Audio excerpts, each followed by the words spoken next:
వాడి స్టాండింగ్ అనిపిస్తుంది. దేవుని మహిమపరిచిన సిస్టర్ గారికి నా ప్రత్యేకమైన వందనాలు. కూడి వచ్చిన మీ అందరికీ మన ప్రభువును రక్షకుడైన యేసుక్రీస్తు నామాన్ని బట్టి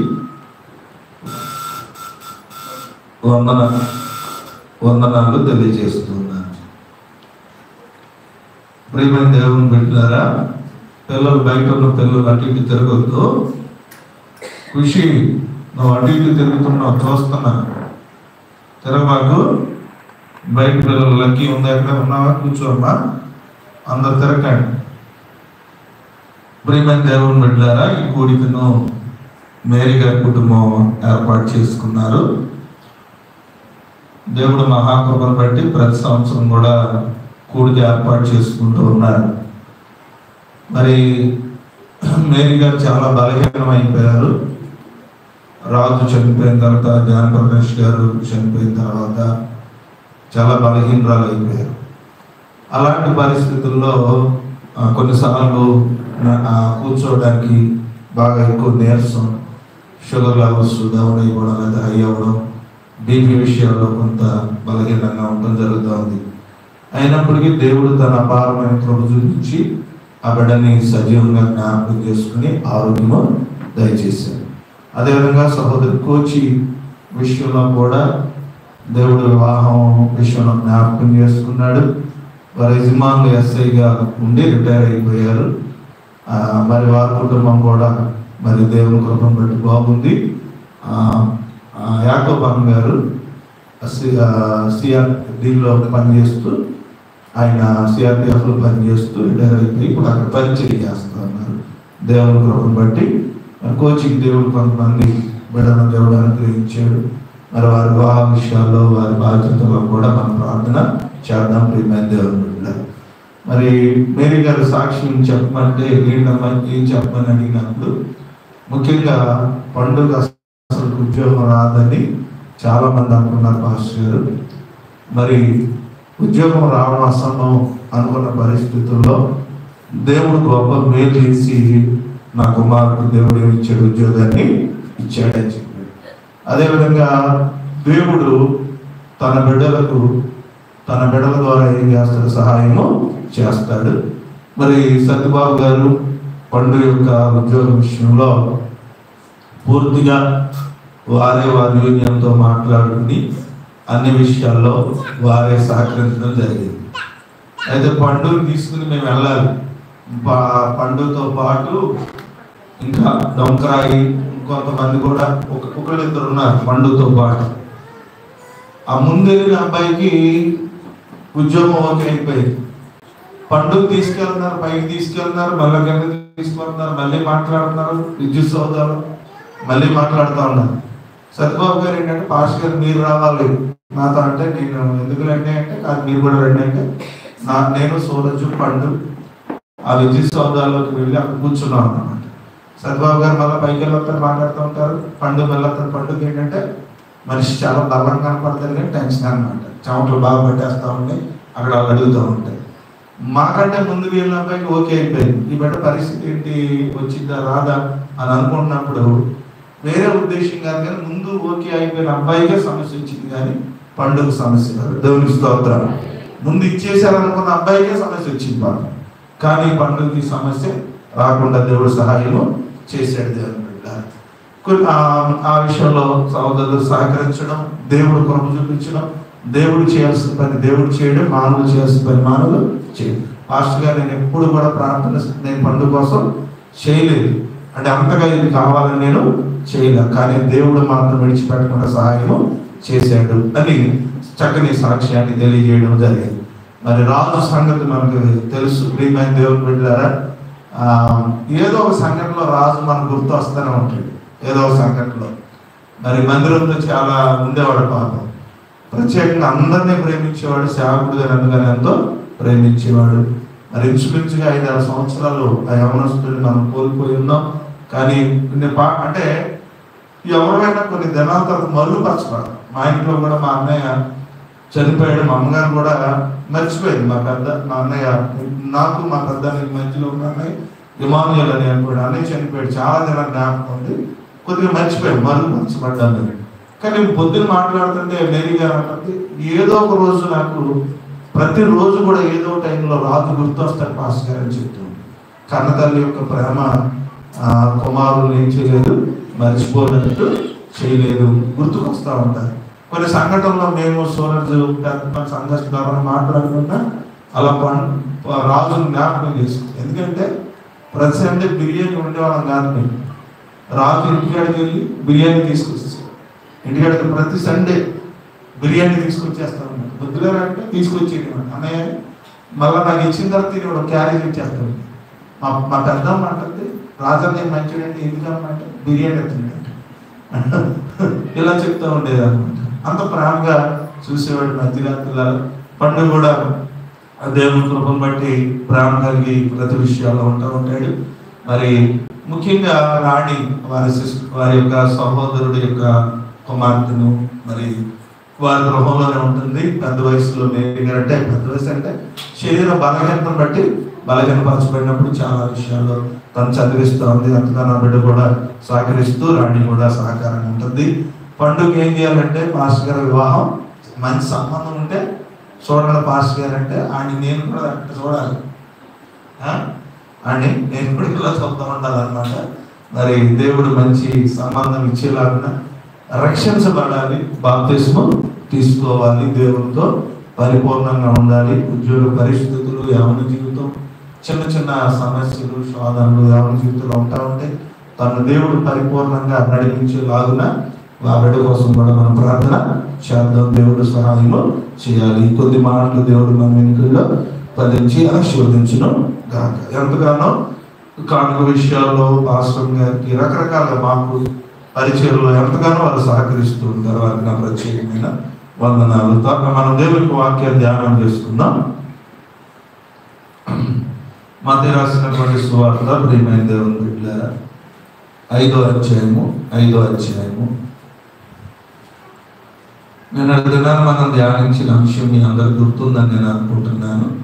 దాన్నే కంటిన్యూ చేస్తూ మీకు ఒక వచనాన్ని చూపిస్తున్నాను. అంతకంటే ఏమీ లేదు. దాన్నే కంటిన్యూ చేస్తూ ఒక్కొక్క వచనాన్ని మేము చూస్తూ మళ్ళీ దాన్ని కంటిన్యూ నేను చేస్తాను. మత్తయి రాసినటువంటి సువార్త 5వ అధ్యాయం 16వ వచనంలో, మనుషులు మీ సత్క్రియలు చూచి పరలోకమందున్న మీ తండ్రిని మహిమపరుచున్నట్లు వారి ఎదుట మీ వెలుగు మనం ప్రకాశించాలి అని చెప్తున్నాను. ప్రార్థన చేసుకున్నాం. మహోన్నతుడా మీ స్తోత్రాలు, మహాపరిశుద్ధుడా మీకు వందనాలు. మీ ఘనమైన ప్రశస్తమైన నామాన్ని బట్టి మీ స్తోత్రాలు, వందనాలు తెలియజేస్తూ ఉన్నాం. నేను ఇంతవరకు సాక్ష్యం ద్వారా ప్రభా మిమ్మల్ని మహిమపరుచుకున్నాను. వాక్యపు వెలుగులో మమ్మల్ని దర్శించండి, మాతో మీరు మాట్లాడమని ప్రార్థన విజ్ఞాపన చేస్తూ ఉన్నాను. నేను దేవుని వాక్యం నుంచి నన్ను మాతో మీరు మాట్లాడతారని మమ్మల్ని మీ చేతులకు అప్పగించుకుంటూ మిమ్మల్ని స్తుతిస్తూ వాక్యం ద్వారా మమ్మల్ని దర్శించమని ఈ ప్రార్థన యేసు నామమున అడుగుచున్నాము తండ్రి, ఆమేన్. ప్రియమైన దేవుని బిడ్డలారా, క్రీస్తుని పోలి మనం నడవాలి అనే అంశాన్ని మనం ధ్యానం చేస్తున్నాం. క్రీస్తుని పోలి నడిచేవారు ఏ లక్షణాలు కలిగి ఉంటారని మనం ధ్యానము చేస్తున్నాం. క్రీస్తుని పోలి నడిచే వారిలో మొట్టమొదటి లక్షణం ఏంటంటే వారు ఏమవ్వాలంటే నూతనంగా జన్మించాలి. వారు నూతనంగా జన్మించాలి. నూతనంగా జన్మించిన వారి గురించి అపోస్తలుడైన పేతురు రాస్తూ ఒక మాట తెలియజేశాడు. పేతురు రాసినటువంటి పత్రిక ప్రియమైన దేవుని బిడ్డలారా, అపోస్తలుడైనటువంటి పేతురు రాసినటువంటి పత్రిక దేవుని బిడ్డలారా, మొదటి పేతురు రాసిన పత్రిక 2వ అధ్యాయము 1వ వచనం, ప్రభు దయాళుడని మీరు రుచి చూచి ఉన్న ఎడల సమస్తమైనటువంటి దుష్టత్వమును, సమస్తమైనటువంటి కపటమును, వేషధారణను, అసూయను, సమస్తమైనటువంటి దూషణ మాటలను మాని క్రొత్తగా జన్మించినటువంటి శిశువులను పోలిన వారై. చూడండి, క్రొత్తగా జన్మించిన వారు ఎలా ఉండారట? క్రొత్తగా జన్మించిన అంటే క్రొత్తగా జన్మించిన వారికి చిన్న చిన్న మాటలు వస్తాయి, చిన్న చిన్న మాటలు వస్తాయి. అంటే అప్పుడే వచ్చేస్తే ఏం కాదు, కానీ చిన్న చిన్నగా అంటే మళ్ళా వారు ప్రారంభిస్తారు. ఆత్మీయ జీవితంలో కూడా నువ్వు మళ్ళా జన్మించిన వ్యక్తి ఎలా ఉంటావంట? కొత్తగా ఉంటావు. అంటే ఇంతకుముందు హార్డ్గా, మొరటతనంగా, లేకపోతే కరుకుగా మాట్లాడినటువంటి మాటలు కాకుండా దేవుణ్ణి ఎరిగిన తర్వాత నీలో శిశువులు, పిల్లల యొక్క బుద్ధులు మనలో వచ్చేస్తాయట. పిల్లల యొక్క బుద్ధులు మనలో వచ్చేస్తాయి. అందుకే యేసుక్రీస్తు వారు అన్నారంటే, ఈ చిన్న పిల్లల లాంటి మనస్తత్వం మీకు ఉండాలి, చిన్న పిల్లల లాంటి మనస్తత్వం ఉండాలంటే. అంటే చిన్నపిల్లలు ఏంటి చూడండి, అంత హార్డ్గా మాట్లాడడం.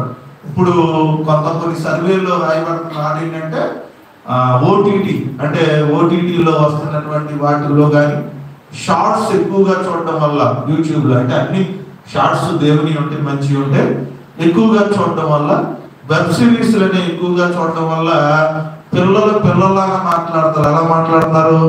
మొరటగా మాట్లాడుతున్నారు. ఎలా మాట్లాడుతున్నారు? మొరటగా మాట్లాడుతున్నారు. చాలా దారుణంగా మాట్లాడుతున్నారు పిల్లలు, ప్రియమైన దేవుని బిడ్డలారా. కానీ బైబిల్ ఒకరోజు చెప్పినప్పుడు శిశువులు అంటే పిల్లలు చాలా జాగ్రత్తగా ఉంటారు. వారు క్రొత్తగా జన్మించిన వారై ఉండి, క్రొత్తగా జన్మించిన వారిలో ఏముండదట? దుష్టత్వము ఉండదు, కపటము ఉండదు, వేషధారణ ఉండదు, అసూయ ఉండదు. సమస్తమైనటువంటి ఎలాంటి మాట అయినా కూడా దాని ఏమనకూడదు, దోష మాటలు ఉండవట క్రొత్తగా జన్మించిన వాళ్ళు. వీరు ఎవరిని పోలి నడిచేవారు? క్రీస్తుని పోలి నడిచేవారు. ఇంకా మనం క్రీస్తుని వెంబడిస్తూ ఎవరిలో అసూయ ఉందనుకోండి, ఎవరిలోనైనా దుష్టత్వం ఉందనుకోండి, ఎవరిలోనైనా కపటం ఉందనుకోండి, ఎవరిలోనైనా వేషధారణ ఉందనుకోండి, ఇవన్నీ వారు క్రొత్తగా జన్మించిన వారు కాదంటున్నాడు. క్రీస్తుని పోలిన వారంట క్రొత్తగా జన్మిస్తారట. వారు అంటున్నాడు, ఆ శిశువుని పోలిన వారి నిర్మలమైనటువంటి వాక్యమును పాల వలన రక్షణ విషయంలో ఏమవుతారట? ఎదుగుతారు అని దేవుని యొక్క వాక్యం చాలా స్పష్టంగా తెలియజేయాలి. అది నిన్న మనం ధ్యానం చేశాం. ఇప్పుడు మత్తయి రాసినటువంటి సువార్తకు వచ్చేస్తే, ప్రియమైన దేవుని పిల్లలారా, మత్తయి రాసినటువంటి సువార్తకు వచ్చేస్తే 5వ అధ్యాయంలోకి వచ్చేటప్పుడు ఇప్పుడు క్రైస్తవులైనటువంటి వారు, క్రీస్తుని పోలి నడుస్తున్న వారు ఏమవ్వాలట? ప్రకాశించాలంట. దేవునికి స్తోత్రం. నాలాంటి పాస్టర్ గారు వాక్యం చెప్తారు ఇచ్చారు సార్.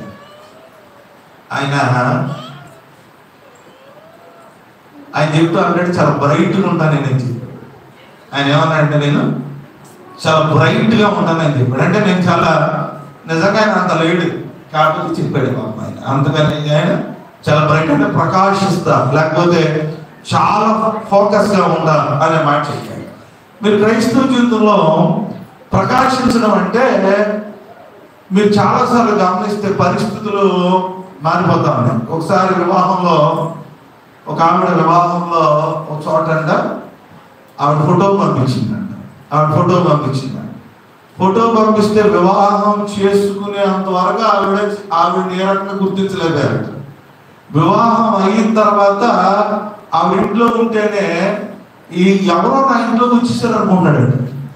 అంటే ఆవిడ మేకప్ బాగా వేసేసారట.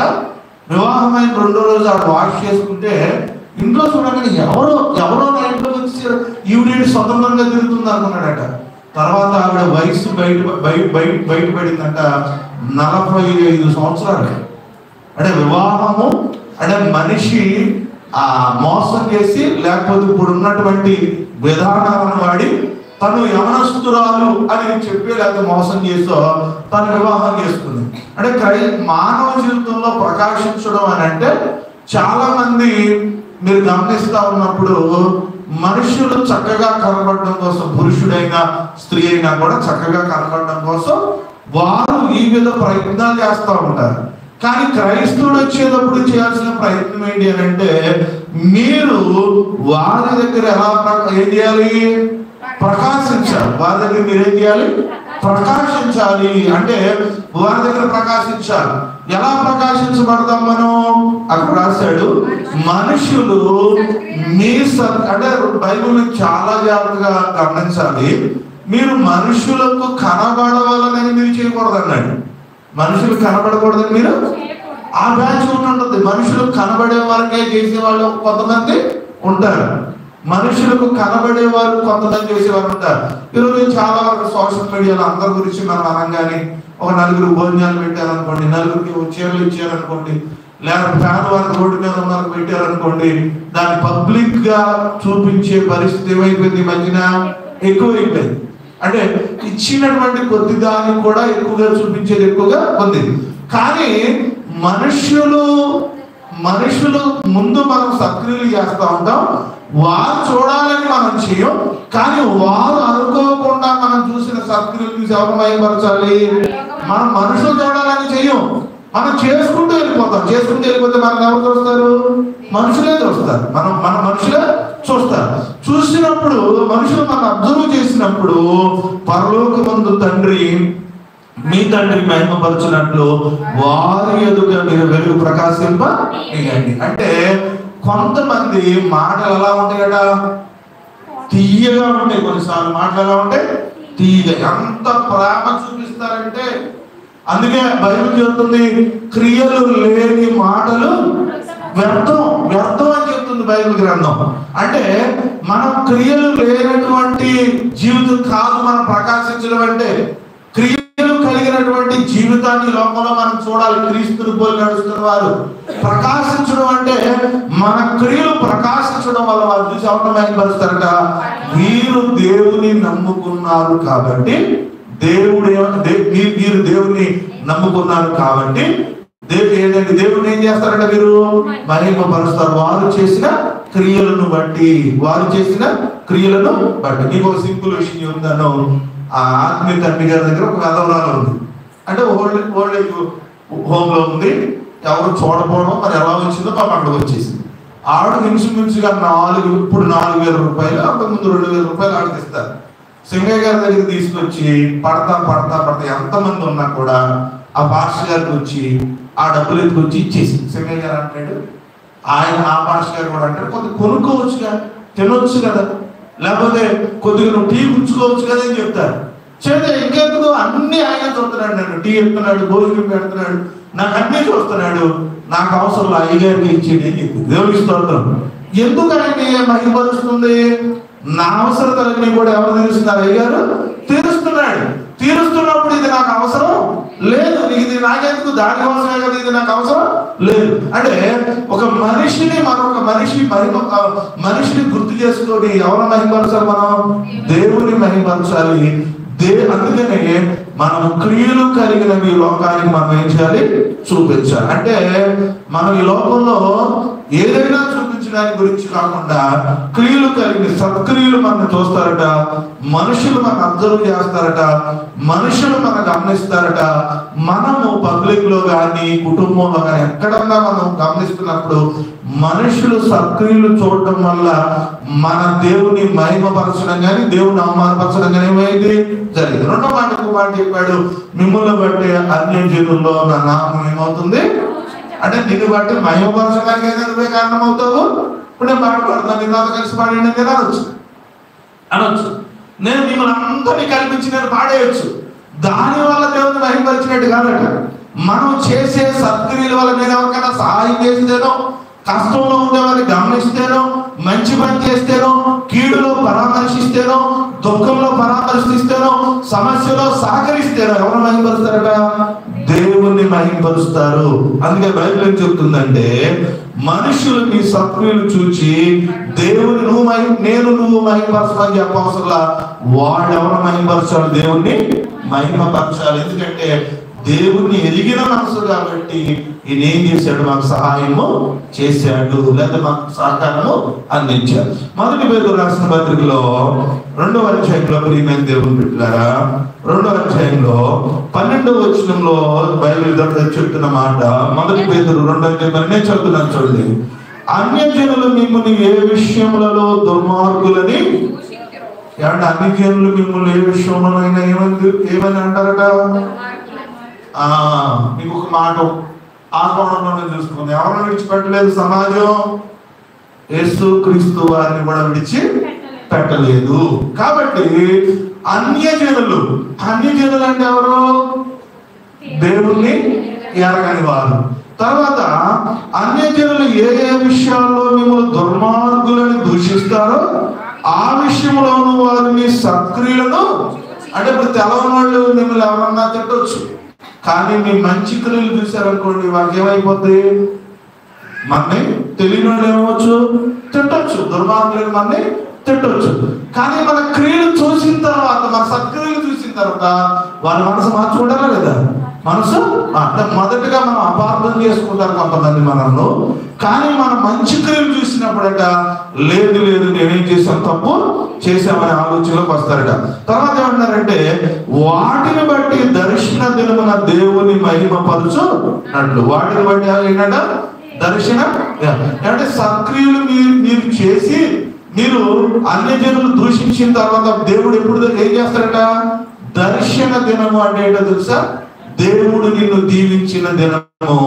రెండోది దర్శన దినం అంటే తీర్పు తీర్చే దినము. దేవునికి స్తోత్రం. యేసేపుని అన్యజనులు ఏమని తీర్పు తీర్చారో, వీడు పాపము ఇంట్లో తీసుకొచ్చి పెట్టుకుంటే, ఇంట్లో తీసుకొచ్చి పనిస్తే ఆ యజమానుడి భార్య మీద ఏం వేశాడు? ఈ వ్యక్తి కన్ను వేశాడు, తీర్పు అన్నమాట. కానీ దేవుడు ఒక దర్శన దినం ఉన్నప్పుడు, ఆయన రెండో అధికారిగా ఏర్పాటు చేసినప్పుడు ఎవరు మహిమపరచబడ్డారు? దేవుడు మహిమ పరచబడ్డారు. ఎందుకంటే అన్యజనులు దూషించవచ్చు, మిమ్మల్ని దూషించినా కూడా మీ సత్క్రియలు ఏం చేయాలి? మీరు కొనసాగించాలి అని బైబిల్ స్పష్టంగా తెలియజేస్తుంది. మా యోహాను రాసిన సువార్త 15వ అధ్యాయంలో, ప్రియమైన దేవుని బిడ్డలారా, యోహాను రాసిన సువార్త 15:8 నేను చదువుతాను, జాగ్రత్తగా గమనించండి. యోహాను రాసిన సువార్త 15:8 మీరు బహుగా ఫలించుట వలన నా తండ్రి 15:8 నా తండ్రి మహిమపరచబడును, ఇందు వలన మీరు నా శిష్యులు. అంటే మనం ఎక్కువగా ప్రకాశించడం వల్ల ఎవరు మహిమపరచబడతారు? దేవుడు మహిమపరచబడ్డాడు. అంటే దేవుణ్ణి మహిమపరచడం కానీ మహిమపరచబడడం కానీ ఎవరి చేతిలో ఉంది? మన చేతిలో ఉంది.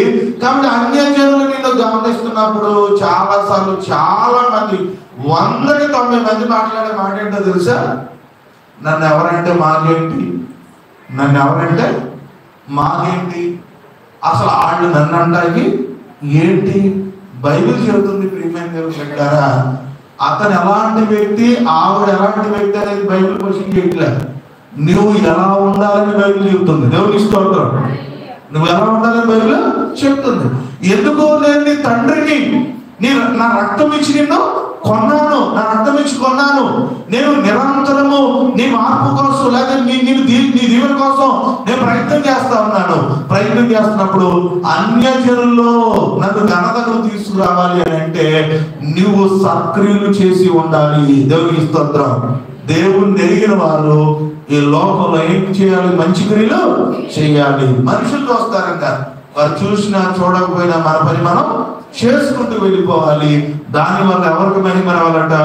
దేవునికి మహిమ రావాలి. షడ్రక్, మేషక్, అబేద్నెగో అనేటువంటి 3 వ్యక్తులు అన్యుల ముందు ఆయన చెబుతున్న మాట ఏంటంటే, మా దేవుడు ఏం చేయగలడు? రక్షించగలడు. మా దేవుడు. అందుకనే అన్యులందరూ కూడా షడ్రక్, మేషక్, అబేద్నెగో దేవుడే అని చెప్పారు. దేవునికి స్తోత్రం. షడ్రక్, మేషక్, అబేద్నెగో దేవుడే అని చెప్పారు. ఎందుకు దేవుడు చెప్పారంటే వారి క్రియలు అన్యజనుల దగ్గర చాలా మంచి క్రియలు వారు చేశారు. దేవునికి స్తోత్రం. ఈ లోకంలో దేవుని ఎరిగినటువంటి మనం క్రైస్తవులు, బైబిల్ చెబుతుంది నిన్ను వలె నీ పొరుగు వారిని. మన కుటుంబంలో వారిని ప్రేమించడం పెద్ద విషయం కాదు, మన పెట్టే వారిని ప్రేమించడం పెద్ద విషయం కాదు, మన కులాన్ని ప్రేమించుకోవడం మన పెద్ద విషయమే కాదు, మన సంఘాన్ని ప్రేమించడం మన పెద్ద విషయమే కాదు. పొరుగు వారిని ఎటువంటి సంబంధం లేని వ్యక్తినైనా దేవుని ప్రేమను బట్టి నువ్వేం చేయాలి? ప్రేమించాలి.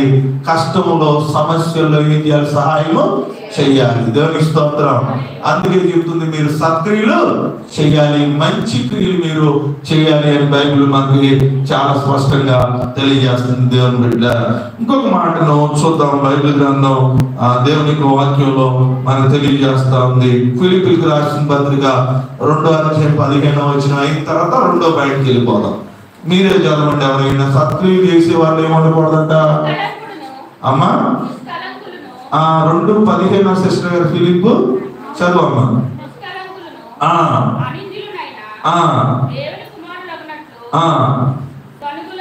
అమ్మాయి క్రైస్తవుల్లో ఏమనకూడదట అమ్మ, క్రైస్తవుల్లో ఏమనకూడదు. ఇశ్రాయేలీయులకు ఉన్న పెద్ద జబ్బు ఏంటంటే ఏముంటుంది వాళ్ళకున్న రోగం? సనగడం గొనడం. కొంతమంది కామెంట్ చేస్తా ఉంటారు తెలిసి మీకు వెనకాల నుంచి మెల్లిగా సెటైర్ వేస్తూ ఉంటారు, నోట్లో మెల్లిగా ఉంటారు. మీకు ఒక విషయం తెలుసా, పావురాలు చాలా మంది పెంచరు. ఎందుకనంట గొనుగుతా ఉంటాయి. అది తప్పు, కానీ ఆటి భావం ఆటి అవి పెంచుకున్న పెద్ద ప్రమాదం. ఈ సనుగుడు వ్యాధులను పెంచుకున్నాం అనుకోండి, అది చాలా ప్రమాదం. సగం ఏంటంటే ఈ సనుగుడు గొనుగుడు అనేది క్రైస్తవులు చేస్తే చేయాలి, లేకపోతే మానేయాలి. చేస్తే చేయాలి, లేకపోతే అక్కడ అంటాడు మీరు బైబిల్ ఎంత గొప్పదంటే సనుగులను సంశయములను అంటే డౌట్లు. సంశయాలు అంటే ఏంటి? డౌట్. సంశయాలు అంటే పెద్ద అంటే మనిషికి ఏమీ జరగకుండానే పెద్ద ఊహచంద్రం వేసేసుకున్నాడు, అనేది అయిపోతుందని. ఈ నీడే పెద్ద పెయింట్ గిరింట్ అన్ని వేసేసి ఎవరో పెద్ద పెద్ద గ్రాఫిక్స్ చూపిస్తారు కదా మూవీల్లో, అలాంటివి కొంతమంది వేసేసుకుంటా ఉంటారు. బైబిల్ చెప్తుంది సడుగులను సంశయములను మాని సమస్త కార్యములు మీరు అంటే నీకు చూడాలా, నీకు పెట్టాలా, లేదా నిన్ను గమనించాలా, కృతజ్ఞత కలిగి ఉండాలా, లేదా నేను ఎందుకు పెట్టాలి అనే స్వభావం నుంచి కాకుండా సడగపోకుండా కొంతమంది పెడతారు, కానీ ఏం చేస్తారు? ఏదన్నా అని పెడతారు. ఏదన్నా అని పెట్టడం వల్ల మనం దీవించబడం. దేవుని స్తోత్రం. ఏదన్నా అని పెట్టడం వల్ల మనం దీవించబడం. ప్రియమైన దేవుని బిడ్డలారా, సణుగులను మానంటుంది బైబిల్లో. ఎక్కువ సణుగుంటే అంటే ఒక స్కాలర్ చెప్పాడు ఏంటంటే సనుగుడు వల్ల అంట గొనుగుడు. సనుగుడు వల్ల ఏమవుతుందట? వణుకుడు రాకు వచ్చింది. వాస్తవం లేదు, నాకు తెలియదు, కానీ బాగా సనుద్దా ఉన్నాడు అనుకో, ఆ వ్యక్తికి ఏదో ఒక రోగము వచ్చిందని కొంతమంది వ్యక్తులు చెప్తారు. కాబట్టి సనుగుడు అనేది క్రైస్తవులో మంచిది కాదు. వెనకాల కొనగడం, వెళ్ళిపోయిన తర్వాత కొనగడం, లేకపోతే మన మధ్యలో వచ్చి ఆ వ్యక్తులు వెళ్ళిపోయిన తర్వాత కొనగడం, లేదా మన దగ్గర నుంచి దూరంగా ఉన్నప్పుడు కొనగడం, వారు మన మధ్యలో లేరు ఇప్పుడు మాట్లాడడం, వారు మన మధ్యలో ఉన్నప్పుడు మాట్లాడడం క్రైస్తవులో అది మనకు ఆశీర్వాదకరము కాదు. ఇశ్రాయేలీయులు మోషే మీద దేవుని మీద ఏం చేసేవారట? సణిగేవారని బైబిల్ సెలవిస్తుంది. బైబిల్ రాయబడింది వారు ఆకులు రాల్చబడినట్టు ఏమయ్యారు? నిర్ణయం చూసారు. అంటే నేను గారు మా పిల్లలు మరి మీకు ఎంత భాష తెలుసుకుని నేను అంత గొప్ప కాదు, ఎందుకంటే కొద్ది క్లారిటీ ఇవ్వకపోతే మీకు అర్థం. మా వాళ్ళు నాకు ఫుల్గా చూసారు. మళ్ళీ ఆకులు రాలిపోయి మనుషులు ఆకులు రాలిపోయినట్టు రాలిపోయారట ఇశ్రాయేలు ప్రజలు. కారణం ఏంటంటే ఎవరి మీద సరిగారు? వాళ్ళు దేవుని మీద సరిగారు. ఏం మీద? దేవుని మీద. క్రైస్తవ జీవితంలో మనం ఏదైనా ఓపెన్ గా మాట్లాడుకోవాలి. నీకు కష్టం వచ్చినా, బాధ వచ్చినా, ఏదొచ్చినా మనం ఓపెన్ గా మాట్లాడుకోవాలి, కానీ సరగడం మంచిది కాదు. సహకరించే వారికి అసలు మనం సరగకూడదు. సరిగి చేయడం మంచిది కాదు అని బైబిల్ మనకు సెలవిస్తుంది. మనం ఇంకో మాటకి వెళ్ళిపోదాం. మధ్య రాష్ట్ర సువార్త 7వ అధ్యాయం 24వ వచనంకి వచ్చారు. మధ్య రాష్ట్ర సువార్త 7వ అధ్యాయము, మధ్య రాష్ట్ర సువార్త 7వ అధ్యాయము. అమ్మా, ఆ రెండో వ్యక్తి క్రీస్తుని పోలి నడుస్తున్న వ్యక్తి, రెండో వ్యక్తిలో ఉండాల్సిన రెండో లక్షణం ఏంటి ఈ రోజు సబ్జెక్ట్ లో అంటే? చదవండి. కాబట్టి నా మాటలు విని వాటి చొప్పున చేయు ప్రతివాడు బండ మీద ఎవరి ఇల్లు అంటే ఎవరో ఇల్లు కట్టడానికి మనం ఎప్పుడు ప్రయత్నం చేయదు. మొట్టమొదటి ఎవరు ఇల్లు కట్టుకోవాలి? మనం మన ఇల్లు కట్టుకోవాలి. దేవుని స్తోత్రం. చాలా మందికి ఏంటంటే ఆ ఇల్లు కట్టుకోవడం తెలియదు, కానీ అందరికి ఏమిటా ఉంటారు? చాలా మంది సలహా ఇస్తారు. ఈ బొమ్మ పెట్టి పెడితే మన బొమ్మ పెట్టుకుంటే మనం సరిపోతుంది. ఏమంటే మన కిటికీ కోసం మనం ప్లాన్ చేస్తే సరిపోద్ది. ఆయన ఏమని చెప్పాడు? చాలా చక్కగా ఏం చెప్పాడు? చదవండి. మధ్య రాసినటువంటి సువార్త చదవమ్మా. ఈ నా మాటలు విని వాటి చొప్పున చేయి ప్రతివాడును బండ మీద తన ఇల్లు అంటే బండ మీద తన వ్యక్తిగతంగా ఇల్లు ఏం చేయాలి? కట్టుకోవాలి. ప్రతి కుటుంబం ఏం చేయాలి? ఇల్లు కట్టుకోవాలి. మొట్టమొదటిగా క్రీస్తుని పోలి నడిచే వ్యక్తి ఏమవ్వాలి? ప్రకాశించబడాలి. దేవుని స్తోత్రం. ప్రకాశించబడాలి. పడాలి, అంటే వెలిగించబడాలి. అంటే చీకటిలో ఆ వ్యక్తి నడకూడదు. తన జీవితంలో ప్రకాశవంతంగా వెలుగుగా చీకటి కానీ దేవుడికి విరుద్ధకరమైన ఏది కూడా ఉండకూడదు. ప్రియమైన దేవుడు బిడ్డలని దేవునికి వాక్యం మనకు చాలా స్పష్టంగా తెలియాలి. రెండోది, క్రీస్తుని పోలి నడిచే వ్యక్తి బండ మీద ఏమవ్వాలి? కట్టబడాలి. తన ఇల్లు బండ మీద కట్టబడాలి. అందుకే కదా ఇప్పుడు మందిరానికి సువార్త చదవమ్మా, చదవండి శిశు గారు 5వ అధ్యాయం. అది కాదు, ఆమెనే చదవదు స్వాతి గారు చదవమ్మా. మొత్తం 7:24 చదువు. కాబట్టి ఈ నా మాటలు విని వాటి చొప్పున చేయు ప్రతివాడును బండ మీద తన ఇల్లు కట్టుకొనిన బుద్ధిమంతుని పోలి ఉండును. దేవునికి స్తోత్రం. అంటే దేవుని వాక్యం చెప్తుంది, క్రీస్తుని పోలి నడిచే వ్యక్తి ఎక్కడ ఉండాలి? బండ మీద ఉండాలి. అంటే కొన్ని విషయాల్లో మనం దేనికైనా కట్టుకునేటువంటి శక్తి, లేదా కంట్రోల్ చేసుకునే శక్తి. అంటే చూడండి, ఏ జీవితంలో అంతా కోల్పోయాడు. ఎక్కడన్నా తనలో బలహీనమైన మాట చూసామా మనం? అంటాడు ఆయన, యెహోవా ఇచ్చెను, యెహోవా. ఏంటి ఎంత భయంకరమైన స్థితి ఏర్పడింది ఆయనకి. కానీ ఎందుకు ఆ మాటలు, విశ్వాసం కలిగిన మాటలు ఆయనలో చూసి చెప్పండి, ఎక్కడున్నాడు ఆయన? బండ మీద కట్టాడు. ప్రియమైన దేవుని బిడ్డలారా, మనం విన్నారో లేదో, 2 సంఘటనలు. ఇంకో సంఘటన నేను చదవలేదు కానీ కాకినాడ ప్రాంతంలో 1,80,000 రూపాయలు జీతం అంటే, ఆయనకి 1,80,000 రూపాయలు జీతం. ఆయన గురించి బ్యాక్గ్రౌండ్ పరిశ్రమ చేస్తే తన భార్య గారి, తన కొలీగ్స్ గారి చెబుతున్న మాట ఏంటంటే, అతను చాలా ఖచ్చితమైనటువంటి, అంటే చాలా పర్ఫెక్ట్, అంటే చాలా మంచివాడట దేవుని బిడ్డలారా. కానీ తనకున్న బలహీనత ఎక్కడ జరిగిందంటే, ఈ పోటీ ప్రపంచంలో నా పిల్లలు చదవరేమో అన్న ఒక మానసికమైనటువంటి వ్యాధులకు గురైపోయి బకెట్లో తన పిల్లల్ని ముంచి ఏం చేశాడు?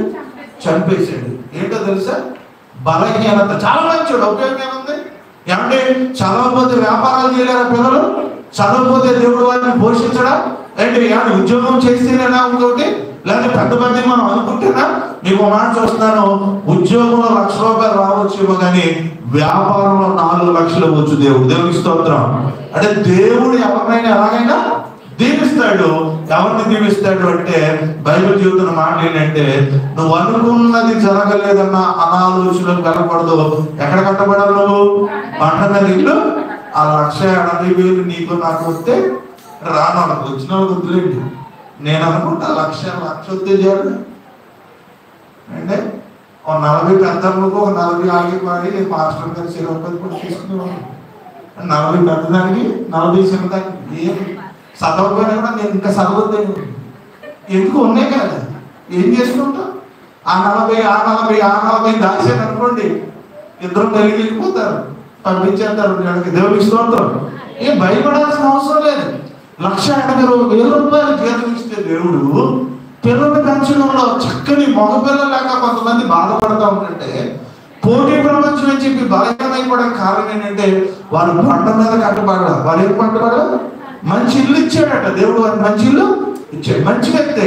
కానీ అందుకంటే వాన వచ్చినా, వరద వచ్చినా, ఎలాంటి పరిస్థితులు వచ్చినా బండ మీద ఉన్నవాడు తట్టుకుంటాడు. దేవుని స్తోత్రం. బలహీనుడు ఏమవుతాడు? బాగా పిల్లలు చనిపోయారు, నేను కూడా ఎందుకు చచ్చిపోవాలని కాదన్నాడు, యెహోవా ఇచ్చాడు. ఎందుకంటే చనిపోయిన వారు చనిపోయారు, బ్రతుకున్న తనని, తన భార్యను తను బలపరుచుకోవాలి. దేవుని స్తోత్రం. ఆ నష్టం జరిగిపోద్ది, దేవుడు మరలా జ్ఞాపకం చేసుకుంటాడు కానీ బలహీనంగా ఉండకూడదు. అందుకంటాడు, ఈ నా మాటల ప్రకారం వాటి చెప్పులు చేయ ప్రతివాడు బండ మీద తన ఇల్లు కట్టుకుని బుద్ధిమంతుని పోలి ఉండును అంటున్నాడు. లూకా రాసిన సువార్త 6వ అధ్యాయం 47వ వచనం. నా జీవనం దగ్గరలో ఉన్నారు వాళ్ళు. మీ దగ్గర అన్ని ఉన్నాయా? మన పాటలు ఎక్కువ పాడించండి, మీరు మమ్మల్ని కంట్రోల్ చేయకండి. ఓకే. లూకా 6వ అధ్యాయం 47 వచ్చాను. నా యొద్దకు వచ్చి నా యొద్దకు వచ్చింది, అది ఎవరి మాటలు వినాలి అంటే, ప్రతి మాట ఎవరు మాట్లాడతారు? దేవుడే మాట్లాడతాడు. దేవుడే మాట్లాడమని మనకి చెప్తాడు. దేవుడికి స్తోత్రం. మాట్లాడుతున్న ప్రతి మాట ఎవరిది? దేవుడికి. దేవుడు అనుకుంటాడు, నా యొద్దకు వచ్చి ఎవరి మాట వినాలి? అంటే మీరు ఎప్పుడు కూడా సేవకుడని ఆలోచనలో చూడమాకండి. ఎవరు చెప్తున్నారు మరి? ఎవరు చెప్తున్నారు మనతో? దేవుడు చెప్తున్నాడు. అంటే మేము ఇచ్చే సలహాలు మీ కుటుంబానికి పెద్ద ప్రయోజనకరం ఉండవు. దేవుడు మాట్లాడితే మాత్రం, దేవుడు మాట్లాడి గమనిస్తే అది ఎంతో మనకు ప్రయోజనకరం. దేవునికి స్తోత్రం. అందుకే యేసుక్రీస్తు వారు అన్నాడు, నా ఎదుగు వచ్చి నా మాటలు విని వాడు చెప్పులు చేయి ప్రతి వాడును ఎవరిని పోలి ఉండునో మీకు తెలియజేస్తాను. నా మాటలు విన్న వ్యక్తి ఎవరిని పోలి ఉంటాడో మీకు ఏం చేస్తాను? నేను తెలియజేస్తాను. 1 కొరింథీయులకు రాసిన పత్రిక 3వ అధ్యాయం 10వ వచనంలో చెప్తున్న మాట మరొక చదవండి. 1 కొరింథీయులు 3:10. దేవుడు నాకు అంటే అపోస్తలుడైన పౌలుకైనా వారికంటే చాలా అంటే వారి కాలు గోటికి నాలాంటి సేవకులు ఎవరు పనికిరారు. కానీ వారందరూ కూడా ఎవరు పంపించారో? దేవుడు పంపించాడు. పౌలు గారికి కానీ ఈరోజు సేవ చేస్తున్న ఎవరికైనా కూడా దేవుడు ఏమి ఇచ్చాడట? వారంత బలవంతులు మేము కానప్పటికీ దేవుడు ఏమి ఇచ్చాడు? మనకి కృపనిచ్చాడు. అందుకన్నాడు, దేవుడు నాకు అనుగ్రహించిన కృప చొప్పున నేను నేర్పరి అయిన శిల్పకారి. ఏంటంటే అంటే దేవుడి సేవకుడు ఏం చేయడానికి ప్రయత్నం చేస్తాడట? అంటే శిల్పాన్ని చెక్కడంలో నేర్పరి అయిన వ్యక్తి మాత్రం ఏం చేస్తాడు? చెప్తాడు. పునాది వేస్తుంది, మరి కూడా దాని మీద కట్టుచున్నాడు. కానీ ప్రతి వాడు దాన్ని ఎలాగో కట్టుకొనుచున్నాడో అంటే సేవకుడు చెప్పాల్సి చెప్తాడు, వాక్యం చదవాల్సి చదువుతావు, నలుగురు చెప్పింది నువ్వు వింటావు. విన్న తర్వాత అది జాగ్రత్తగా ఉందో లేదో ఎవరు చూసుకోవాలి? బంగారం మీరు కొన్నారనుకోండి, నేను వచ్చి చెక్ చేస్తాను ఇంటికి వచ్చి, అమ్మ తొల ఉందా 2 తులాలు ఉందా నాకు తెలియదు. మా ఇంట్లో బంగారం ఉందనుకోండి, మీకు తెలుసా? ఎవరికి బంగారం కొనుక్కున్నారో, ఎవరిది బంగారమో, ఎంత కొన్నారో, ఏ టైప్ లో ఉందో ఎవరు తెలుసు? వారే తెలుసు. అందుకే దేవునికి వాక్యం నువ్వు కట్టుకుంటున్నావు, నీ కుటుంబం ఆత్మీయ జీవితంలో కట్టుకున్నావు. బిల్డింగ్ అయిపోయో, లేకపోతే 4 అంతస్తులు ఆస్తులు అయిపోయో, 4 రకాలుగా సౌకర్యం అయిపోయో బంగాళా గురించి ఆయన మాట్లాడుతున్నా. నీ ఆత్మీయ జీవితం గురించి దేవుడు ఏం చేస్తున్నాడు? మాట్లాడుతున్నాడు. మీరు కూడా చెప్పచ్చు, పాస్టర్ గారు అంటే ఆ ఇల్లు గురించి మాట్లాడతారు, ఆ ఇల్లు గురించి మాట్లాడతారు. ఏమంటే నీ ఆత్మీయ జీవితం గురించి, దాని మీద ఎలాగ నువ్వు కడుతున్నావా, ఎలా కడుతున్నావు, దేవుడు చెప్పినట్టుగా కడుతున్నావా? ఈరోజు కొంతమంది దుర్బోధకుల్లాగా వచ్చినటువంటి వ్యక్తులు, లేకపోతే వారికి అనుకూలంగా బోధించే వ్యక్తులు, రకరకాలుగా సేవ చేస్తున్న వ్యక్తులు, లేక రకరకాలుగా వారికి అనుకూలంగా వాక్యాన్ని మార్చుకున్న విశ్వాసులు కొంతమంది ఉంటున్నారు. వారిగా కడుతున్నావా? నిన్ను నువ్వేం చేసుకోవాలి? జాగ్రత్తగా చూసుకో. అందుకంటే తిమోతి రాసిన పత్రికలో కొందరు దురదర్శువులు గలవారై అంటాడు. వారికి అనుకూలమైన బోధనలు ఏం చేస్తారట? ఆ గురించి బయటికి కొంతమంది ఉంటారు తెలుసా? అంటే ఇచ్చారంటే నా గురించి ఇచ్చారంటే ఇంకోటి ఎక్కడ మీకు బయటకు ఇచ్చేస్తారు. అంతేనా కదా? 10 సార్లు చెప్పారు. మీరు గమనించండి, మనిషిని పొగిడితే పడన వ్యక్తి ఆ ఊరం ఉండరు. ఏమంటే మన అర్థంలో మన ఫేస్ మనకు తెలుసు, కానీ కొద్దిగా బాగున్నామంటే మళ్ళీ అన్నం మర్చిపోతాం. అంటే పొగడతలకు ఎవరైనా ఏమైపోతారు? బలహీనము. పొగడతల గురించి కాదు, మనం ఎలా కడుతున్నామో లేదో మనం చూసుకోవాలి. దేవునికి స్తోత్రం. అందుకే అన్నాడు, దాని మీద ఎలాగ కడుతున్నాడు మీరు ఎంతసేపు ప్రార్థన చేస్తున్నావు నీకు తెలుసు కదా. ప్రార్థన చేసిన తర్వాత ఎలా ఉంటున్నావో తెలుసు కదా. నీ వ్యక్తిగత జీవితం, కుటుంబంలో ఎలా ప్రవర్తిస్తున్నావో మనకు తెలుసు కదా. మనం ఎక్కడెక్కడ జీవిస్తున్నామో ఎలాగ ప్రవర్తిస్తున్నావో తెలుసు కదా. అది ఆత్మీయంగా ఉందా లేదా అని మనం ఏం చేసుకోవాలట? పరిశీలన. పిల్లలు ఎగ్జామ్ ఉన్నారు, 10th క్లాస్ ఎగ్జామ్ లాస్ట్ లో మాస్టర్ గారు చెప్తాడు, అరగంట ఉండగా రాసిన వాళ్ళు ఉంటే వాళ్ళందరూ గుర్తుంటుంది. మీరు ఏం రాశారు ఒకసారి చూసుకోండి. మీరు ఎక్కడ రాయాల్సింది ఒకడెవడో అక్కడ రాసేటట్టు 3ంటికి ఏం చేయాలి? మీరు ఈ ఇచ్చిన 5ంటిలో 3ంటికి రాయాలని కొడుకున్నాడట. ఏట్రా బాబు రాయాలని 3 అవ్వలేదు ఇంకా, అప్పుడు కానీ నేను మిగిలి చేస్తానన్నాడట. కొంతమంది జీవితాల్లో అలాగూ ఉంటాయి. ఏం చేస్తారు? అర్థం 3ంటికి రాయమన్నావుగా 3 అవ్వలేదు అన్నాడు. అలా ఉంటుంది అన్నమాట. కొంతమంది ఏం చేయరు? చెక్ చేసుకోరు. ఏం చేయరు? చెక్ చేసుకోరు. అందుకన్నాడు, మిమ్మల్ని మీరు జాగ్రత్తగా చూసుకోండి. ఇంకొక మాట చూపించేసి నేను ముందుకు వెళ్ళిపోతాను, సమయం అయిపోయింది కాబట్టి. దేవుని బిడ్డలారా, మత్తయి రాసిన సువార్త 12వ అధ్యాయము 50వ వచనం. మత్తయి రాసిన సువార్త అమ్మా ఏమంటే ఎవరు చెప్తాం? మన భూమి మీద కూడా నాన్న ఉంటాడు, అమ్మ ఉంటుంది. అమ్మ నాన్న కొంతమంది అంటే పడదు. వాళ్ళు ఏం చేస్తారు, మనకు కొన్ని గైడ్లైన్స్ ఇస్తూ ఉంటారు ఏమండి. లేకపోతే భార్య లేకపోతే అన్నదమ్ములు కొంతమంది మాట్లాడతారు. వీళ్ళందరినీ పక్కన పెట్టాలి. మనం ఎవరి మాట వినాలి? పరలోకపు తండ్రి మాట వినాలి. దేవునికి స్తోత్రం. కానీ వాళ్ళ మీద కరువుగా మనం చెప్పకపోయినా వాక్యానుసారంగా మనం జీవించడానికి అల్టిమేట్ గా మనం తీసుకోవాల్సిన నిర్ణయం ఎవరిది? దేవుడి. దేవునికి స్తోత్రం. అందుకంటే పరలోకమందున్న నా తండ్రి చిత్తము చొప్పున చేయువాడే నా సహోదరుడు, నా సహోదరియు, నా తల్లియు. మనం ఇల్లు కట్టుకునేటప్పుడు ఎవరి మాట వినాలి?